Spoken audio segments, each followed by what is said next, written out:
together for a replay here soon enough.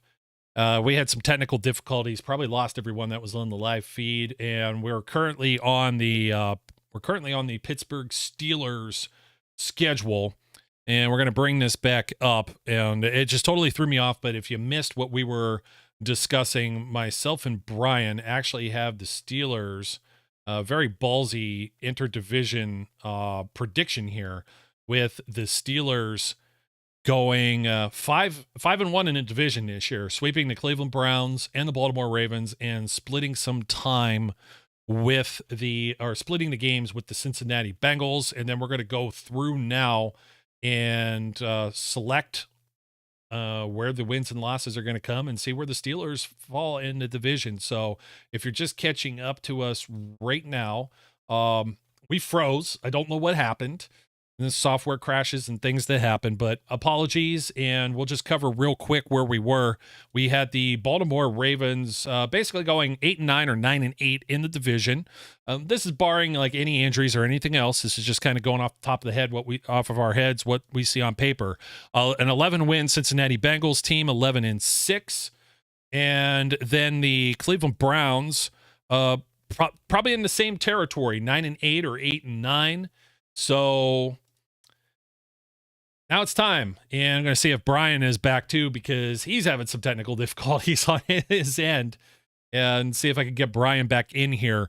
Right now, Pittsburgh Steelers taking a look at their. But I'm distracted. I'm here, and see, people. He's back. I'm back for the first time, but I'm going to be listening. I'm back for the first time. Just remember, I'm not old. I've just been young for a very long time. But I have to, speaking of software and issues and bugs, I have to release some software. So I'm paying attention while I press some buttons on a different machine. All righty. But I'm here. This is the trials and tribulations of live. We're live. Yes, live. So, anyways, the 49ers game originally scared me, Brian, but you got the Browns and the 49ers both with special teams problems. I think they win the 49ers game. I think they're going to shock everybody. Yeah. And it's not even going to be close. I think it's going to be a decisive victory. Yes. Decisive victory from my friend Brian E. Roach. We got him beating the Browns at home 2 in a row. How do we feel about a primetime game at Las Vegas? I mean, if this was Oakland. I'm going to tell you, I don't feel good about it. And I'm going to tell you why. Because I get it. You're like, oh, if it's Oakland, weird thing. It doesn't matter. It's the stupid Raiders, and weird crap happens against the Raiders. Now, that being said, who's the Raiders quarterback? Who's their coach? They're both. Who's their coach? They're both hot garbage. That's why I can't. And Josh Jacobs, he sat out. You saw what happened with Lev Bell. Now, I mean, this is 3 weeks into the season. He'll probably get it going. But seriously, who's the Raiders quarterback? Jimmy Garoppolo, right? Yeah, if he's doesn't have a hangnail by week 3. Normally, I don't feel good about this game because it doesn't matter, right? You know the whole thing with nameless gray faces and all that stuff that Tomlin says? I agree, nameless gray faces. But you know what? When the nameless gray faces are wearing the stupid Raiders uniform, weird crap happens. And bad teams beat us because they're the Raiders. But I'm still picking the Steelers. Yeah, well, you know what? Someone makes a good point in the comments here. William says, it's prime time, we win. And Mike Tomlin does have his team usually ready to play for prime time. I'm going to do it too. I'm homering this one. I might bounce back around to it. They're going to beat the Texans. And Brian, I know we have them splitting we have them sweeping the Ravens. They're going to go 5-0 and go into the bye week. Like this, we already have them at 8 wins essentially. So anything else puts them over the top. They're going to go play a couple of West Coast games during this season. They got to go to LA and play the Rams. And we pretty much have everybody. That game. We have everyone beating the Rams. So the Rams. They host the Jaguars, which we think that'll be competitive.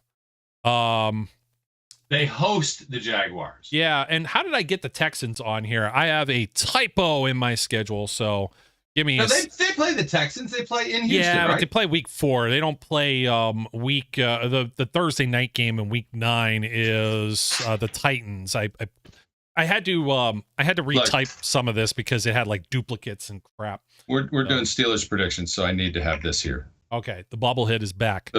Remember, the bobblehead is the only person in this podcast room or rooms that picked the Bengals to lose to the Steelers in the first game of the season last year. Okay, we got to go with the superstition. But yes. Okay. Jaguars going to give them a problem? Maybe.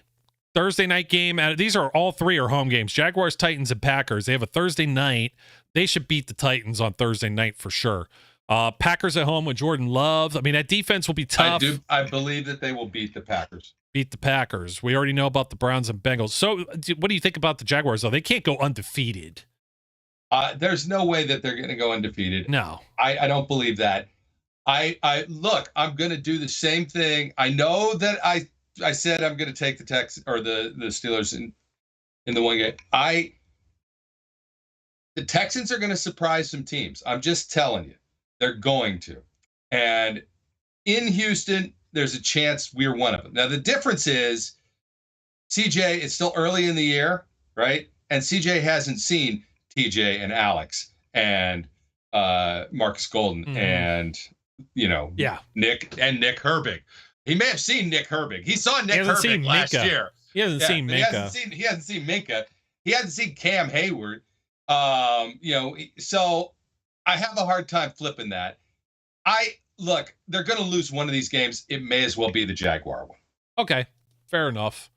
Seems to be the Jaguars always give them a problem, too, if you're going to go superstitious. I mean, you could even go back and take this Raider one out. They're at 11 wins. The bobblehead says no. The bobblehead says no. You're making him say no. Bobblehead says, but he's a bobblehead. I have to make him say stuff. He whispers in my little ear. He's like, all right, what are you doing? Shake my head. Okay. He says no. They don't lose a game until after the Packers game.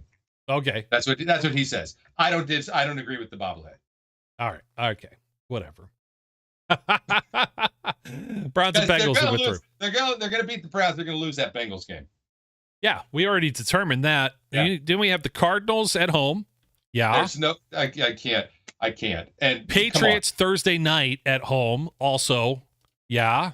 Yeah. Colts on the road with a mini bye. Yeah. They lose the Seahawks game. Yeah, they lose the Seahawks game in Seattle in between, and then they have to beat the Ravens. We have them with 14-3, dude. One of these games has got to go somewhere, I think.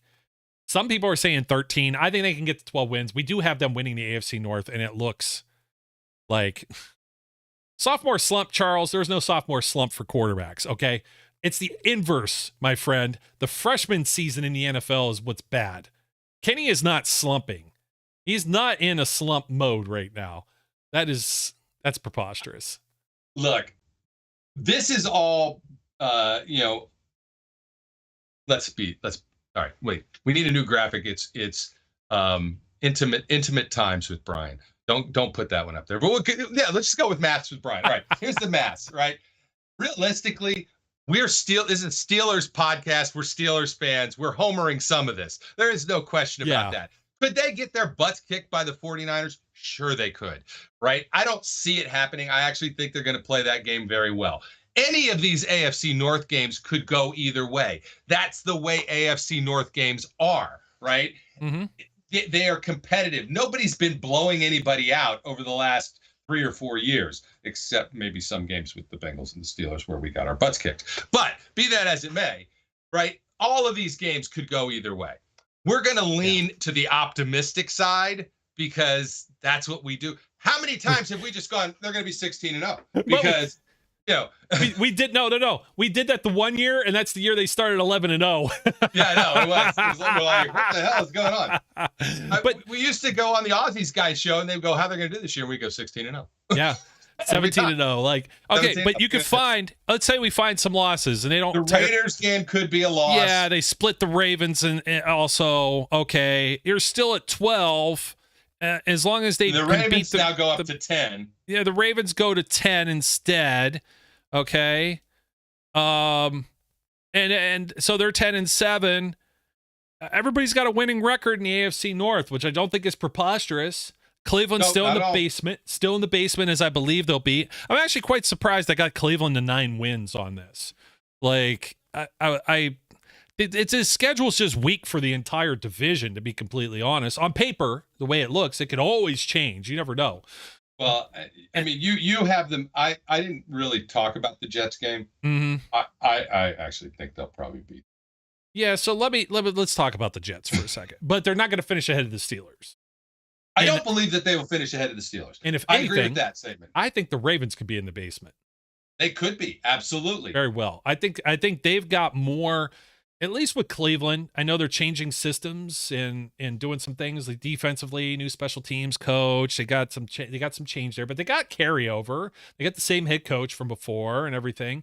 So there's some consistency there where the Ravens don't. And these guys weren't playing with Lamar, and there's a lot of newness there. And they got to hope that all of their drafting has, filled the holes properly. And now they're in trouble. They're not just going to be able to keep reloading like they had in the past and I don't think, I know Ozzy's still got some little bit of input here or there, or he's consulting or whatever. I just don't think that the new guy they got as a GM, he's not on par with Omar Khan. That's for sure. I think they could end up in the basement though, just based on they got a lot of like intangibles there. I know we're talking like the Steelers also have, new guys, Kenny Pickett, George Pickens, and people aren't believing that, and that's where they're seeing. But you look at that defense, and it's just like, holy cow! There's so many proven names there defensively. It's really hard to like sell them out. Like you have to have really bad quarterback play, like Mitch Trubisky, and they were still in it all the way to Week 17 last year. That's the thing that most people aren't, realizing. Here's the thing: they revamped the entire linebacker corps, right? We think it looks better. We from the preseason games, we believe it's better. But what if they stink, right? What if it isn't better? What if the linebacker group actually ends up being another dumpster fire? Could that turn the defense into having some liabilities? Absolutely. I do think there's still enough talent on the defense that they could overcome some of that, but it opens up some things. Then they could lose some games that maybe they wouldn't normally lose. I don't believe they're going to be as susceptible to the run. I think they're going to be a stronger run defense team than they have been in years past. I think that, I think it's realistic to expect a 12-win season. Do I really think they're going to go 14-3? Probably not. No, not even 13. Right. Double digits, absolutely. And I do in a playoff spot. I do think they win the division and host a playoff game. Ooh, that would be nice. That's what I think. And the reason I think it is because, damn it, I am a season ticket holder and I want to go. I already bought my playoff tickets. I want to go to a playoff game. Oh, I hate the way all that's set up, to be completely honest. So it's very annoying. Yeah, it's like they hold your deposit, make a little bit of money off of it, and then whatnot. So I want to go through. I don't really care about the preseason, but hey, I'm gonna pull up. Let's see if I can find this here, just real quick, because you need 7 teams in the AFC to make the postseason. So we're thinking with this amount of wins, that shouldn't be a problem. And we're not doing the same level of scrutiny around the league. However, you gotta point or shed some light on the AFC East. Looks like it's going to be a hyper competitive division in football this year. You got the Buffalo Bills have been a running favorite, and I love the fact that Sean McDermott actually has a losing playoff record, and they haven't won a playoff game in a few years here, I believe. I think he has like 1 playoff win in 3 years, or 1 in the 5 years that he's been coaching, or something like that, and everybody dumps on Tomlin. But there's very few coaches that have multiple wins over the last, let's say, 5 years in the postseason. So the Bills, they should be the favorite there. The Miami Dolphins, I still don't know if Tua's the guy, and if he'll play long enough or make it through a whole season. Look, I gave some crap about Lamar getting hurt. Yeah. In that division with some of the stuff that's, the hits that he can take, I don't expect Tua to make it through the season. I just don't. And I hope he does, right? I don't wish anything bad on the guy, but he had 2 ridiculous concussions within a very short span of time. I think even just you remember how Mason was a little, leery when he got got absolutely nailed. Anybody. Look, I don't know. I think he's a very talented guy. I think he's done a tremendous job for the Dolphins, but I don't think he's gonna be their long-term answer at this point.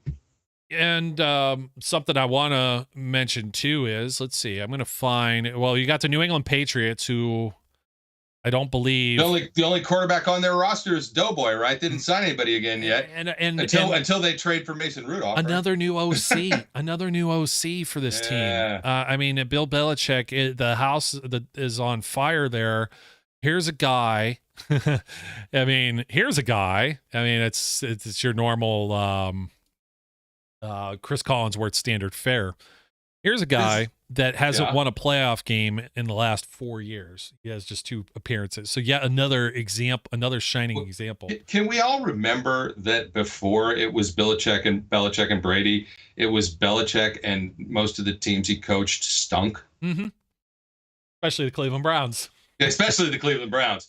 But once they moved that team and they got like real coaching in there, they were in the Super Bowl like immediately, like the second year of existence or something like that in Baltimore. So just needling. Didn't he have Brady Quinn? Did Belichick have Brady Quinn? Belichick I don't remember now. No, he was back. I think maybe I know it was a long time ago. He probably had like Vinny Testaverde and Eric Sire and like some real throwbacks there. He had Bernie Kosar. I mean, that's going up against. Well, Neil O'Donnell would have just been heading out of town at that point. Stop. What have you done? What have you done? You named he who shall not. We're all doomed. Forget it. Now we're going 0-16. Yeah, I apologize. It's all my fault. What do we think about speaking of he who shall not be named? That's where he went, was the New York Jets. Yes. And Charles, I don't know if the Jets are a playoff team. I think they got to be second at least in this division. I don't think they're winning the division. They're still the Jets. They still have a stink on them. Aaron Rodgers, I don't know if Aaron Rodgers goes to New York and starts playing like Aaron Rodgers of old, or just plays like he did last year, which is more like Russell old Wilson. Aaron Rodgers. Yeah. He plays like old Aaron Rodgers. That's what I think. I mean, you'll get by. I don't think this is the same situation as Tom Brady joining the Tampa Bay Buccaneers. I think a lot of people think that team was built and just needed that. It needed somebody who wasn't throwing 30 interceptions. That was the only problem with the Bucs at that time. The problem with the Jets isn't just whether a quarterback's, they've had their quarterback problems, don't get me wrong, but I don't know if that's all. And I don't know that they're going to adequately protect Aaron Rodgers to be able, he's not going to run around like he used to. He's not a spring chicken anymore. The North, the South, Jaguars will win that division. There's only one team coming out of this. So Jaguars. You could have three wild card teams, one from at least each division, or maybe 2 from one of the divisions and 1 from another. So the West, I don't know about the Broncos. The Chiefs should be in there. The Chargers will probably stake a claim in there. Chargers will contend for a playoff position. It'll be what the hell were we talking about? Oh, Jacksonville will win the South. Go back up on that list. So Buffalo. Here's Buffalo. I think Buffalo, and there is a potential for another team to come out of there. Yeah. There's going to be 2 teams come out of the North. There could be 3 teams that come out of the North. If there is a decisive victory, every team in the North could go. I'm just saying, if the Dolphins lose Tua and they stink, right? If the Patriots, are not good enough to make a playoff spot, I don't think that the Jets are going to be contending for a playoff spot. Forget everybody in the South except for the Jaguars. And then you look at the other side of that, on the other division, Kansas City is obviously going to take it. I have no faith in Denver. I have no faith in Las Vegas. So maybe the Chargers pull the other spot. But I think that's where most of this sits. That's what I think.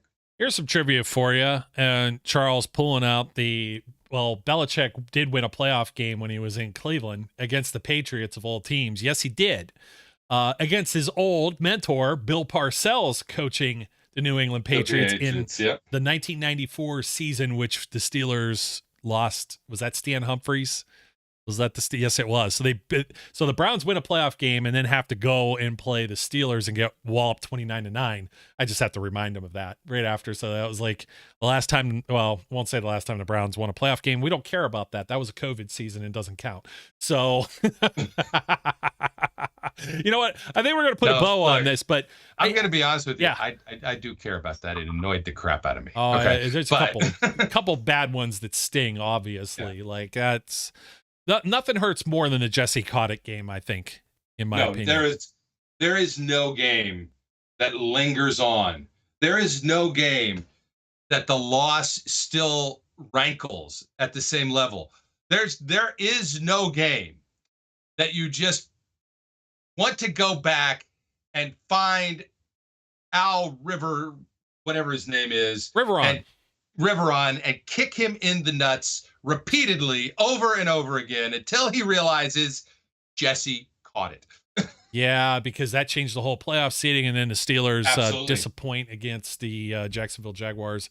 And of course, it would have been nice if Ryan Shazier didn't get hurt that year too. So you talk about that game hurts for sure. Yeah, the seasons that got away, 94 and 17, man. Both of those are painful memories of really great Steelers teams. And right there in the middle of the 70s too, which 70s team was it that got ousted and had the really great defense? I always forget the number. Something tell me 76. Yeah, I think so. What years did they win? 74, 75 or 75? Yeah, 74, 75, 77, 78. Yeah, it would have been 76, I believe. Yeah, that was the best defense that I think ever played. Yeah, they were number one defensively in points and yards allowed. They lost Rocky. They lost Franco. Yeah. Frenchie was Frenchie. But, Charles mentions the Tebow game. It was a throwback of the Steelers coasted through that regular season, and Ryan Clark couldn't play with the sickle cell disease. The Tebow game sucked, right? Yeah, and you had the new overtime rule. That was just that was the first time it was going to happen. Right? We'd always been snake bit in Denver. So, you know you're going to Denver. You know Ryan Clark can't play. You just knew, you were like, we're going to get screwed. But, so it hurt. It sucked. But it wasn't like the Jesse Kotick game. It wasn't. Hey, real quick before we wrap, we've been doing this for a while. We had the pause in the middle. Do you have a favorite coming out of the NFC?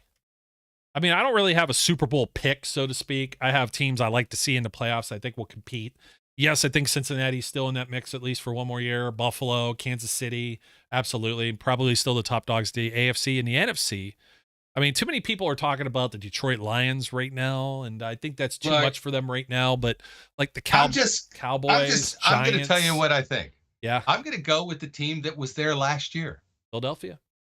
The Eagles. I don't want to think that. Look, I will be content. I will be the person who is 18 miles outside of downtown Philadelphia dancing a dance if they fall flat on their face and suck this year. I will be thrilled. Okay? My brother's losing his mind right now, but I'm just telling you. Thrilled is unfair. I will be quite pleased. Right? Quite pleased. I mean, just look up and down. Cowboys, Giants, Eagles, Commanders. I mean, most of the good teams in the NFC are all in the NFC East. I mean, I think the Bears and Lions could surprise one another. They could be Packers, okay. Vikings. I don't see anybody coming out of the North or the South. Or the West. Maybe the 49ers. Yeah. Maybe the 49ers. But at this point, it's somebody coming out of the East. It's make me vomit to say this is probably the Cowboys or the Eagles, and I would much rather it be the Eagles than the Cowboys. I just wonder if the Eagles didn't lose too much there. And then with the 49ers, and feeling confident about the home opener too is a lot to do with Brock Purdy. I'm not sure that he's going to be all there, all ready and in sync with everybody. I'm not convinced that Brock Purdy is anything yet. Yeah, anything special. I need more than one season, and I wasn't impressed watching him in that one season. Yeah, he had some nice games, right? But I don't feel like he blew my socks off in any way, shape, or form. I think if Jalen Hurts is the real deal for the Eagles, and I'm still not convinced that he is, right? If he is, though, I think it's the Eagles. It's the Eagles division to lose. That's fair enough. We still got Charles running his mouth here about the Browns and their defensive line, their hodgepodge of whatever players they got. We're going to agree to disagree, my friend. Because and look, I'm the one that for 4 years have been saying the Browns have been headed in the right direction. They have a good team. They're better than we think. No. Yeah, I'm that same way. I mean, it's just the rest of the front seven's just not going to do a whole lot of favors for those guys. I mean, they'll be okay off of the edge or whatever. It depends on their matchups, but the matchups within the division, I think they're going to struggle defensively within their own division against the. How many sacks did Myles Garrett get against the Steelers last year? Is it one or is it none? I don't think it's more than one. I'm really thinking, and I always got to think about how many games did TJ Watt play in a division last year too. That always drives me crazy. So I've got an answer for you. He had 0 solo tackles in the first matchup in week 3 last year. That was the Mitch Trubisky game. He had no sacks. Couldn't even get Mitch Trubisky down. Okay. And then when they finished against the Steelers, he had a sack. 1 sack. That's what I thought. 1. 3 solo tackles. 2 tackles for loss. He got, and that was 2 quarterback hits. So he had total of 3 quarterback hits in those games. I mean, it's. And you know what that tells me? He's not TJ Watt. That was against Dan Moore when Dan Moore was terrible. Okay. I get it. I don't think Myles Garrett is a bad player. I don't think he's a bad edge rusher. No. I think he's a high-quality player. I think he's a potential Hall of Fame level player. He's not better than TJ Watt, and I'm not afraid of him. No, TJ Watt has too much help to be considered the best. Sorry, guys. You're the only ones saying this. Okay, the guy who tied the NFL sack record has too much help. You see what the Steelers' defense looked like without TJ Watt? Now tell me he had too much help. Yeah. Case closed. All right, folks. Charles, we love you, man. Tough love. Anyways, most people who are listening are like, who the hell's Charles? He's rattling us in our resident in the chat Brown box. Fan. We need a resident Ravens fan that we can actually hate. Yeah, I know. I always hear the guys call in on XM, and I'm like, there's like somebody like named Truck or something or whatever that calls in, or Ravens freak, or I know there's a Steelers freak in our comments here too, but there's somebody like that. And I'm like, oh, I want that guy so bad. Actually, I need to find Adrian from the Berg. If you ever hear that guy call in, like with Pat Kerwin and Jim Miller, he's absolutely. You want to talk about a real homer, like that guy's through and through. He bleeds black and gold even more than us. At least we're trying to only give them a 14, and we have them losing a few games, like exactly a few, 3. So, folks, don't forget to like, comment, subscribe, follow us. We're on TikTok now. We're on X. We're everywhere. Till next time, thanks for joining us live. Those of you who hung in here, we went a little later than we wanted to due to the technical difficulties. Don't at me at TikTok. Don't. No, because I don't do it. Because you're not on there. Don't. No, I deleted my TikTok account. I had to make a TikTok for work.